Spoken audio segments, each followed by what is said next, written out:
Ralph Metal Makers Union again. We're going to discuss this today.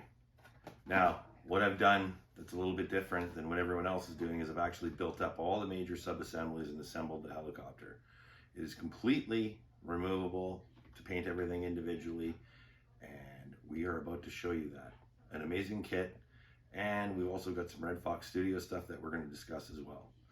All right, let's go to the bench. All right, guys, here's the A64 E Guardian by Takom, and I'm about to show you how good this kit really is.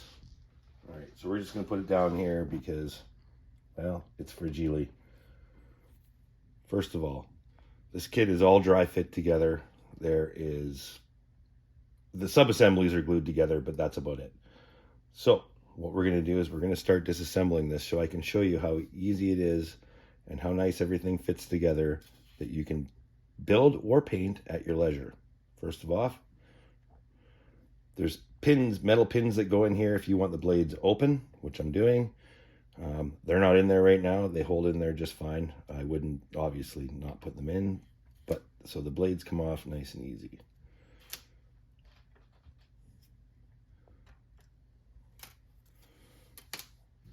Now you have your rotor hub.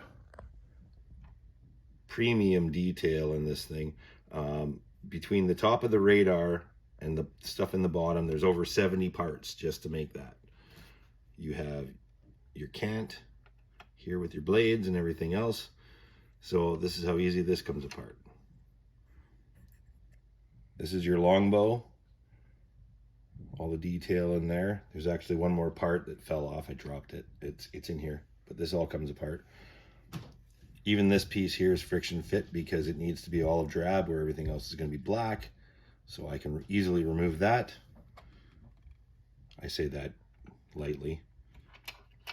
All right, so the main rotor hub. I made a big ass mistake on this. It's not going to be noticeable to the average person, but any enthusiast is going to realize what's going on. These two parts that sandwich here, which hold the blades, fit either way, and I've got them upside down. It doesn't change the pitch of the blades or anything, or maybe it does, but not what I can tell. And so I had to make a few modifications here to make it work. I can show you that in the instructions here. These two parts. Be very careful about the orientation on these things because they do fit either way easily. It wasn't until I went to put on these tiny little, oh, where are they here? These tiny little pieces of photo etch right here, where I discovered that there was no grooves for them because they were on the other side. They're meant to be facing up. On mine, they're down. So be careful of that part. So your main rotor hub comes off. And also the shaft, which needs to be silver, so that's good. I did glue these in place. I'll mask it off. It's not a big deal. All right, then we have the engines. 2 complete full engines. Super detailed. There's like 27 parts or something each one. There's good locating tabs here, which fit into these slots here. Boom, it's in. Like you can move it around, they're not going anywhere. Both of them, they're not handed, they're both the same. We'll pop those out. So, if you want to expose the engines, have the bay doors open. One thing you're lucky with is there's a plate that covers this. So it covers all the ejector pins, and they were smart enough to leave them out of here. Or actually, you can kind of see something in there, but I don't think you'll ever notice it. The hinges fit very nice. Not a problem. And with the E, don't forget it's not zinc chromate. It's this other weird color. It's almost like the Russian cockpit color, which is what I'm going to use. I'm going to modify it a bit. But anyways, so there you go. These pieces here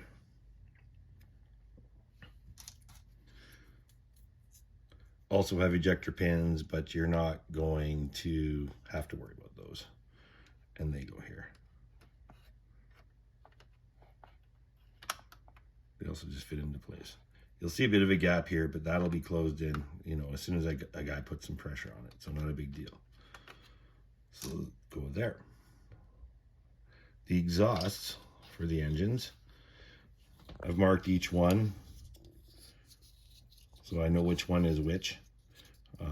They get to become silver. You can attach them. I have tested this out. You can attach them to the engine and then slide them up underneath. So that can all be painted first, and then you can slide your engines in. Hopefully. The test says you can. We'll see in reality if that actually works. All right. What else? Okay. So the gun assembly. That pops off nice and easy for painting. Friction fit in there. Don't forget to apply some heat to this vinyl part right here because it is meant to have a curve in it and it comes straight. This assembly goes together fairly well. You just got to be careful. Again, the instructions kind of let you down on the fiddly bits, right? They're hard to tell what pieces go where, but there's enough footage, videos, everything that you need to see on YouTube that you can figure this stuff out pretty easily. If you're slightly inclined mechanically, you'll figure it out. So again, another sub-assembly ready for paint.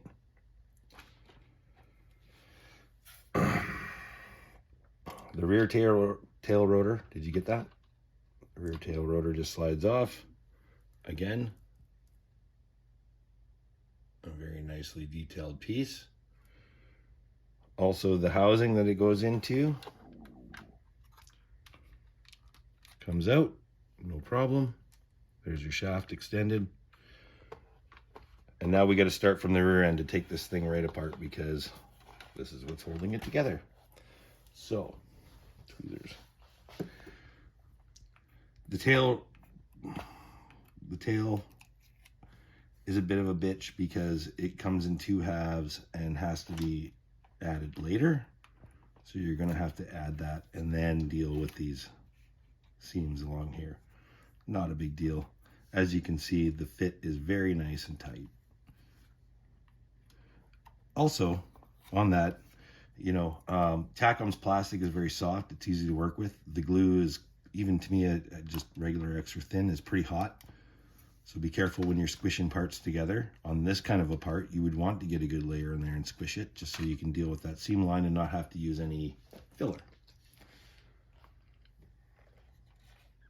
All right, so that piece comes off and out. Now this rear piece is also holding everything together, so we're going to pull that off. The rear landing gear, that pops off. That's a separate piece if you want it to be. All right, so now we're down to the nitty gritty. So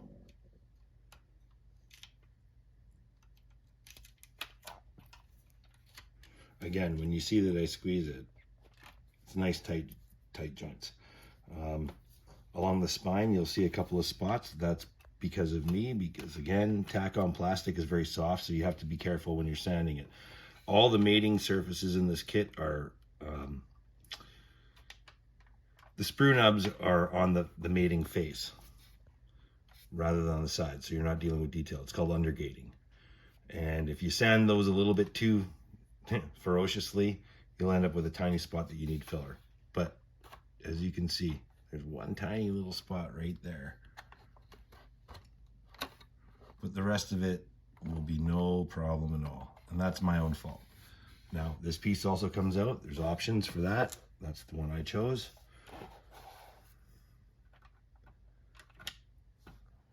Now we carry on. We're going to take the rest of this apart. Oh, yeah. All the nose and FLIR and all that stuff, that's all one piece. Obviously got some seam lines to deal with there. Not a big deal. You can put the sensors inside first and then do your glass. And the front nose part comes off. I held this one in with a little bit of white tack. It does give you a clear part. I haven't figured out what needs to be masked off there yet, but I will use some liquid mask that off. The rest of it, I'm sure, will be painted the rest of the color.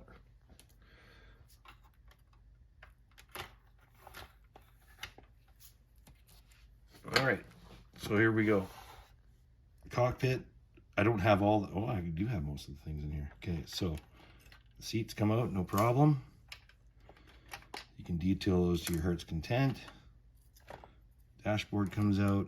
Instrument panels over there. We'll talk about Red Fox in a second. Then all of these come out. Now we're ready to take this thing apart. Now, underneath this part here, it says to add it in after you've got the two halves together. Don't do that. Believe me, it's not going to work. Even now, everything's really tight because what you have to pay attention to, see right in here and right in here where the landing gear attached, there's knobs, like posts, sorry, and then holes they go into. They're D-shaped. You will have to shave the post down just a little bit so that it slides in there. This is so tight now that I won't ever need glue. But you have to be careful because, yeah, these don't quite fit. So you need to deal with a little bit of tolerance issues there. Then this piece slides out, no problem. So we're gonna open this up a bit to get this, this wing sits in there pretty loose. This one is locked in here, so it stays together with this.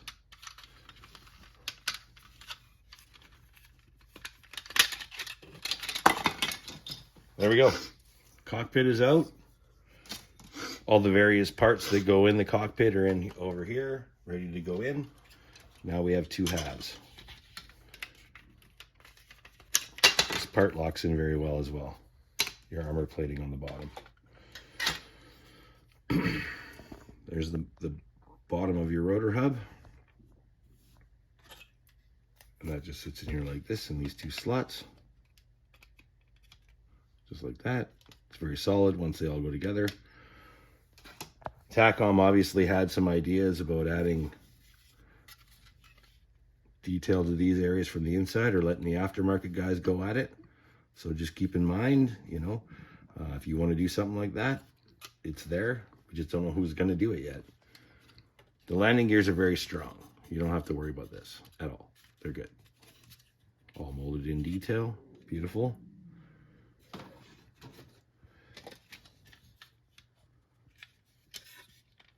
There you go. That's for that one wing. This one wing, I'm not sure if I got to do a little research, but I'm not sure if there should be a step there or not. There's rivet detail, so I want to be careful about that. So that may need a little reworking, but I think because you can actually, you know, disassemble this thing, I can apply pressure where I need to and just work my way through it. All right. So there you go. That's the main assemblies of the Apache. Now, Red Fox was kind enough to send me both the sets for the D and the E. Oh, speaking of which, I have another E right here, which is where this one's going to get used because I'm just building this one out of box to showcase the kit. So the E is going to be over here. The D, well, I guess I'm going to have to buy one. But when you look at these things, I can't take this one out over here because they're starting to come off. Once they get maneuvered around a bit, they'll tend to pop off, so you got to be careful about that. Tend to pop off the backing sheet that they're on. But the 3D detail, you probably won't even be able to see, is pretty good. It's really good. And what they've also done is give you blank screens when no one was in the helicopter and it's running, and then running screens depending on how you want to display it, or if you got pilots in there or whatever, because we got maps and all kinds of stuff. This set is by far the best one I've seen in a long time. So great on you guys, and thank you very much for sending me the review sample. All right, guys. Next will be an epic painting session. Stay tuned. All right, Riley the Nerd, thank you for being the cameraman, and peace out.